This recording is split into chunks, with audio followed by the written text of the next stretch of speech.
শেরপুর জেলার শেরপুর ৩ আসন আমার আসন, শ্রীবর্দী ঝিনাইগাতি উপজেলা নিয়ে গঠিত। এই আসন নাম্বার ১৪৪। আমি দীর্ঘদিন থেকে এই আসনে বিএনপির পক্ষে কাজ করে যাচ্ছি। আমার বাবা মরহুম ডাক্তার সিরাজুল হক সাহেব 2 বার এমপি ছিলেন।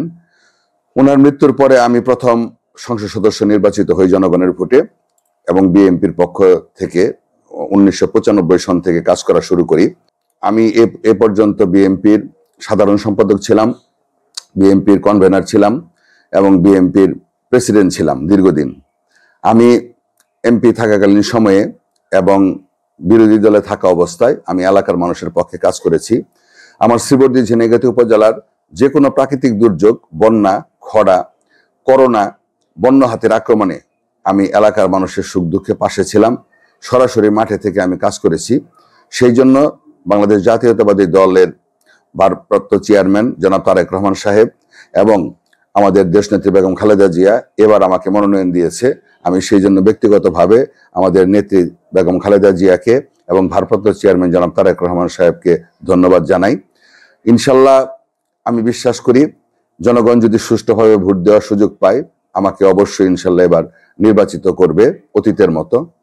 এবং আমি যদি নির্বাচিত হই আমার এলাকার বিশেষ করে স্বাস্থ্য সেবা, বেকার সমস্যা, শিক্ষা এবং সেই সঙ্গে যোগাযোগ ব্যবস্থা, এই বিষয়গুলিকে আমি সর্বোচ্চ গুরুত্ব দিব এবং সেই সঙ্গে আমার ঝিনাইগাতির পর্যটন, এখানে পর্যটনের অপার সম্ভাবনা রয়েছে, কিন্তু বিগত দিনে পর্যটনকে নিয়ে কোনো কাজ করা হয় নাই।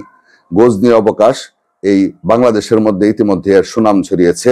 আমরা যদি পর্যটনকে কাজ করি আমার মনে হয় যে পর্যটন বৃহত্তর ময়মনসিংহের মধ্যে একটা সেরা পর্যটন হিসেবে পরিচিতি লাভ করবে। এবং সেই সঙ্গে এই এলাকার বিশেষ করে ঝিনাইগাতি মহারশী নদীর বাঁধ, এটা ঝিনাইগাতিবাসীর একটা দুঃখ, এই মহারশী বাঁধ স্থায়ীভাবে করা খুবই জরুরি। এবং আমি এই নির্বাচনে যে সমস্ত সমস্যা দেখছি এর মধ্যে বর্তমানে একটি দল নির্বাচনকে নিয়ে বিভিন্ন ধরনের টালবাহানা করতেছে। একবার তারা নির্বাচন করতে চাচ্ছে, আবার নির্বাচনকে বাধাগ্রস্ত করার জন্য বিভিন্ন ধরনের প্রতিবন্ধকতা তারা তৈরি করতেছে। এছাড়া নির্বাচন প্রতিহত করার জন্য নির্বাচনের যে চ্যালেঞ্জগুলি, এআই একটা চ্যালেঞ্জ, ফেসবুকে বিভিন্নভাবে গুজব ছড়ানো হচ্ছে, যার ফলশ্রুতিতে নির্বাচনে বাধাগ্রস্ত করার আমরা মনে করতেছি ওই পক্ষটা চেষ্টা করতেছে। তো ইনশাল্লাহ আমরা বিশ্বাস করি যত চেষ্টাই করুক না কেন নির্বাচনকে প্রতিহত করা সম্ভব না।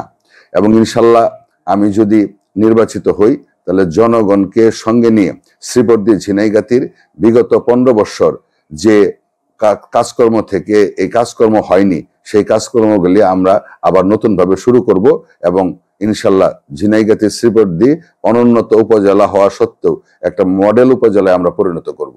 100 দিনের মধ্যে আমরা এখানে দুর্নীতি একটা ব্যাপক সমস্যা, এই দুর্নীতি আমরা ইনশাল্লাহ উৎখাত করব এবং সেই সঙ্গে আইন শৃঙ্খলার যে অবনতি অবস্থায় রয়েছে আইন শৃঙ্খলার উন্নয়ন করার সর্বোচ্চ চেষ্টা ইনশাল্লাহ চালাবো। মাদক যুব সমাজ এবং তরুণ সমাজের বর্তমানে একটা ব্যাপক সমস্যা। বিগত দিনগুলিতে খেলাধুলা ছিল না, বিগত দিনগুলিতে তরুণদের যুবকদের জন্য সামাজিক কোনো কর্মকাণ্ড ছিল না, সেই জন্য মাদকের ব্যাপক প্রসার লাভ করেছে। অবশ্যই মাদক স্থায়ীভাবে যেন বন্ধ হয়, বিশেষ করে আমাদের বর্ডার বেল্টের মাদক যে রোডটা, এই রোডটা বন্ধ করার জন্য আইন শৃঙ্খলাকে সঙ্গে নিয়ে আমরা কাজ করব। আমার মনে হয় যে 24-এর গণ অভ্যুত্থানের পরে আগামী দিনের রাজনীতি নতুন ভাবে শুরু হবে। এখানে ভালো লোক ছাড়া রাজনীতিতে টিকে থাকা সম্ভব হবে না। সেই জন্য আমরা ক্লিন ইমেজের লোকদেরকে নেতৃত্ব দিয়ে আমাদের দলের ভাবমূর্তি আবার ইনশাল্লাহ সর্বোচ্চ পর্যায়ে নিয়ে যাব।